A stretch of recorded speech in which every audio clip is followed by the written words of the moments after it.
pessoal, tudo bem com vocês? Me chamo Henrique Moraes, sejam bem-vindos a mais um vídeo aqui no canal.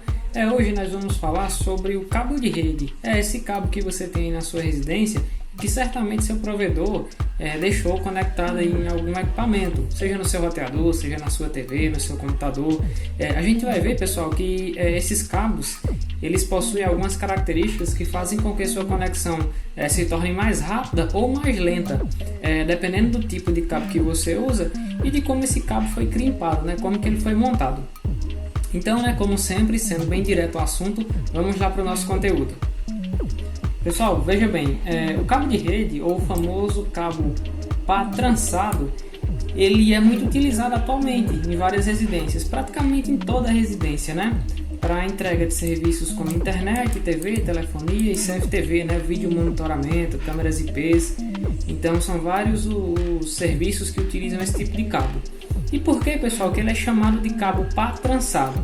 Vejam só, eu até trouxe aqui uma ilustração para vocês verem, que é uma ilustração de um cabo de rede, cabo UTP, que utiliza o conector RJ45.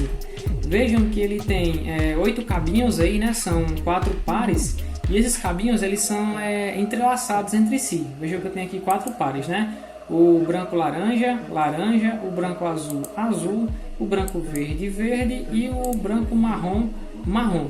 Mas por que, pessoal, que esses cabos eles ficam enrolados entre si, os pares são entrelaçados?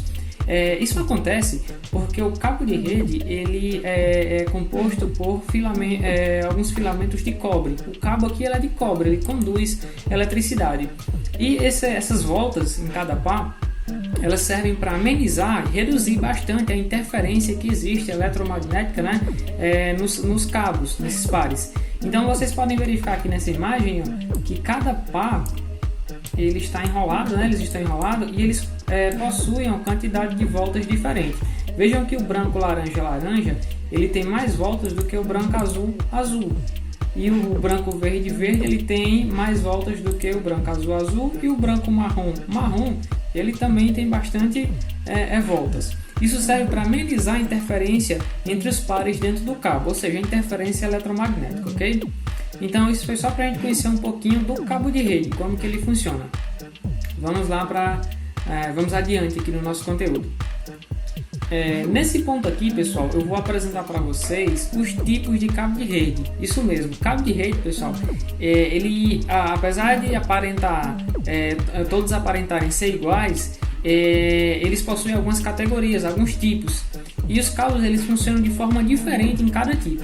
Vejam só, o primeiro tipo que eu citei aqui é o CAT5, ou cabo categoria 5, pessoal. Esse cabo ele é um dos primeiros reconhecidos em relação a telecomunicações e transferência de dados via rede cabeada. Ele possui uma capacidade máxima de 100 megabits por segundo.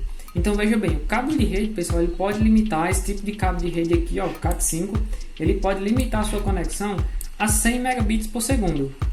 Quando que essa limitação pode acontecer? Quando você tem um plano aí de 200, 300, 400, 500 megas, enfim, um plano acima de 100 megas. Se você tem um plano acima de 100 megas e utilizar esse tipo de cabo, CAT5, é muito provável que o cabo ele se torne um gargalo aí na sua conexão, independente do seu computador e do seu roteador. Então é muito importante prestar atenção nisso. Mas por que, pessoal? Vamos lá para a explicação mais direta. Por que esse tipo de cabo só possibilita até 100 megabits por segundo? Vejam só, vou explicar para vocês aqui nessa imagem. Eu tenho um computador aqui, e tenho o meu roteadorzinho aqui do outro lado. E esse cabo gigante aqui, ele está interconectando os dois. O cabo, pessoal, como eu falei anteriormente, ele possui 8 cabinhos, ele é composto por 8 cabinhos aí no seu interior e 4 pares, que são 2 cabinhos enrolados ali. Na categoria 5, pessoal, o cabo ele utiliza para transmitir os dados aqui, para o computador transmitir o dado, o pino 1 e pino 2, para enviar os dados, para fazer o upload, digamos assim. E o roteador, ele recebe os dados no pino 1 e pino 2. E o computador, ele recebe os dados no pino 3 e no pino 6. Então o que acontece? O roteador, da mesma forma, ele vai enviar os dados no pino 3 e no pino 6. O que vai acontecer aqui, pessoal? O cabo Cat5, categoria 5, ele só consegue transmitir e enviar usando 2 pares, ou seja, 4 cabinhos. Os pares aqui, branco-azul e branco-marrom e marrom, eles não são utilizados para troca de dados aqui nesse tipo de cabo. Então a gente tem aí uma conexão limitada em 100 megabits por segundo, ok? Esse é o cabo Cat5. Vamos para o próximo tipo de cabo, pessoal. O próximo aqui, ó, é o cabo Cat5e, ou categoria 5e. Esse cabo, pessoal, vocês podem verificar aqui que ele já possibilita uma taxa de até 1 gigabit por segundo. Então já é uma taxa bem mais elevada se a gente comparar aí com o Cat5, né? Primeira versão que a gente viu. É praticamente 10 vezes mais velocidade que a gente consegue trafegar nesse tipo de cabo. Mas por quê? Pessoal, esse cabo, para que vocês entendam, ele possibilita, né? Ele tem uma frequência de 100 MHz na transferências. Vejam só, não é só o Wi-Fi que tem as frequências não, o cabo também tem uma frequência de transmissão.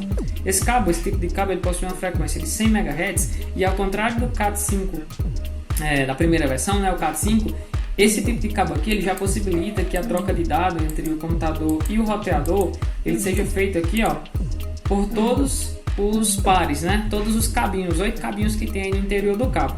Então, esse cabo possibilita que as taxas, né, as transmissões sejam feitas utilizando aqui os 8 cabinhos, aqui, os 4 pares desse lado, e lá do lado do roteador também é utilizado os 4 pares para transmissão. Então a gente já consegue aí ter uma conexão de até 1 gigabit por segundo. Lembrando, pessoal, que é o seguinte, o fabricante ele informa que o cabo ele consegue atingir essa taxa máxima em até 100 metros. Porém, 100 metros já seria o limite, você vai ter muita perca de dado aí. O ideal é que quando você utiliza um cabo de rede, é que você não use esse comprimento total, um cabo de 100 metros, 95 metros, porque você já vai estar muito perto do limite, você vai perder bastante dado e você não vai atingir, talvez nem próximo dessa taxa aqui de 1 gigabit por segundo, tá certo? Tranquilo? A próxima categoria, pessoal, é o Cat6. O Cat6 ele já é uma categoria bem mais avançada, lembrando que já existe o Cat7, Cat8, mas eu peguei aqui só os mais comuns. Ele possibilita aqui uma taxa de até 10 gigabits por segundo. Da mesma forma como o Cat5e, ele possibilita a transmissão utilizando os 4 pares, né, os 8 cabinhos aqui do cabo de rede. Então todos os pares ali vão estar trabalhando, enviando e recebendo dados. E outro detalhe que faz com que essa taxa suba tanto é que ele trabalha numa frequência bem mais alta do que o Cat5 e o Cat5e. O Cat6, pessoal, já trabalha na frequência de 250 MHz. Então já é uma frequência bem mais alta. O que isso quer dizer? Que o cabo ele consegue transferir um volume de dados bem maior no mesmo intervalo de tempo que os cabos anteriores. Então a gente consegue ter uma entrega bem maior. Porém tem um detalhe. Como ele tem essa largura de banda aqui bem mais elevada, esse cabo ele tem uma sensibilidade maior. Ele não consegue transferir uma alta taxa de dados quando ele é muito comprido, ali, quando está em 70, 80 ou 100 metros, né, como o fabricante informa. Então o cabo de rede na categoria Cat6 ele vai conseguir aí essa taxa, o próximo dela é de 10 gigabits por segundo, em até 55 metros de comprimento. A partir do momento que você passa disso, essa taxa vai cair bastante, porque você vai ultrapassar aí o limite, o comprimento do cabo, né, em relação ao desempenho nessa frequência, tá certo? Lembrando que para que você atinja essas velocidades de 200, 300, 400, 500 megas, 1 giga, é necessário também que esse camarada aqui, ó, o seu computador e o seu roteador, eles tenham placas Gigabit Ethernet, ou seja, placas /1000 que suportem até 1 gigabit por segundo de transferência, tá certo? Esse foi o nosso vídeo de hoje, espero que vocês tenham gostado. Qualquer dúvida, sugestões, é só deixar nos comentários que a gente vai verificar o mais rápido possível, tá certo? Até a próxima, pessoal!